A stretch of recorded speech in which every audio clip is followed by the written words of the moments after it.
জীবনের কোনো ক্ষেত্রে হতাশ হওয়ার কোনো সুযোগ নাই। আজকে পারিবারিক ভাঙন বলেন, ব্যক্তি পর্যায়ের আত্মিক ধ্বংসই বলেন, সমাজের বিপর্যয় বলেন, যাই বলেন, পিছনে একটা বড় কারণ আছে। সেটা হলো আল্লাহ থেকে দূরে থাকা মানুষ, আল্লাহ থেকে হতাশ হয়ে যাওয়া। আর এই কাজটা শয়তান করিয়েছে মানুষকে আল্লাহ থেকে দূরে সরানোর জন্য। কিন্তু আল্লাহ রাব্বুল আলামিনের কাছে কেউ যদি যেতে চায়, মন থেকে যদি আল্লাহকে একটা বারও ডাকে, আল্লাহ তবে এক ডাকের মাধ্যমেও তার গুনাহ মাফ করতে পারে। দুজন ব্যক্তির ঘটনা পড়লাম। একজন ব্যক্তি প্রচন্ড রকম আবেদ, প্রচুর ইবাদত করে। আপনারা জানেন ইবলিসও কিন্তু আবেদ ছিল, ইবলিস কিন্তু প্রচুর ইবাদত করেছে।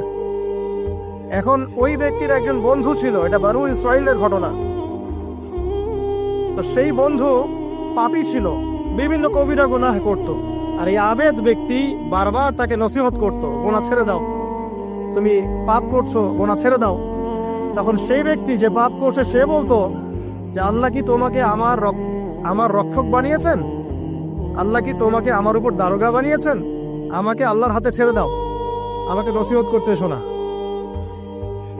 একদিন এই আবেদ ব্যক্তি তার বন্ধুকে একটা জঘন্য পাপ করতে দেখলো, এমন একটা পাপ যেটা দেখে তার মনে ধারণা আসলো এটা চরম জঘন্য একটা কাজ। তখন সে মুখ ফসকে বলে ফেলল যে আল্লাহ তোকে আর মাফ করবে না, আল্লাহ তোকে জান্নাত দিবে না। আল্লাহ রাব্বুল আলামিন মালাকুল মউতকে এই দুজনের কাছে পাঠালেন, দুজনের রূহকে কবজ করা হলো। এবার আল্লাহ পাক তার সামনে তাদেরকে উপস্থাপন করে বললেন যে তোমাকে আমার রহমত সম্পর্কে কে গ্যারান্টি দিয়েছে যে আমি কাউকে রহমত করবো কি করব না? যাও, আমি তোমাকে জাহান্নামে পাঠালাম, ওই ব্যক্তি যে আমার রহমত প্রত্যাশা করেছে আমি তাকে জান্নাত দিয়ে দিলাম।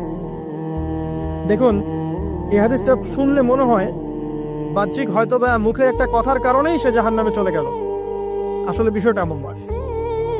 বিষয়টা আমি আপনাকে বোঝাচ্ছি। বিষয়টা হচ্ছে ইবলিসের মতো। ইবলিস কিন্তু শুধু মন থেকেই বলেনি যে খলাকতানি মিন নার ওয়া খলাকতাহু মিন তিন, আমি কেন তাকে সাজদা করব আদমকে? আদম তো মাটির তৈরি আর আমি তো আগুনের তৈরি।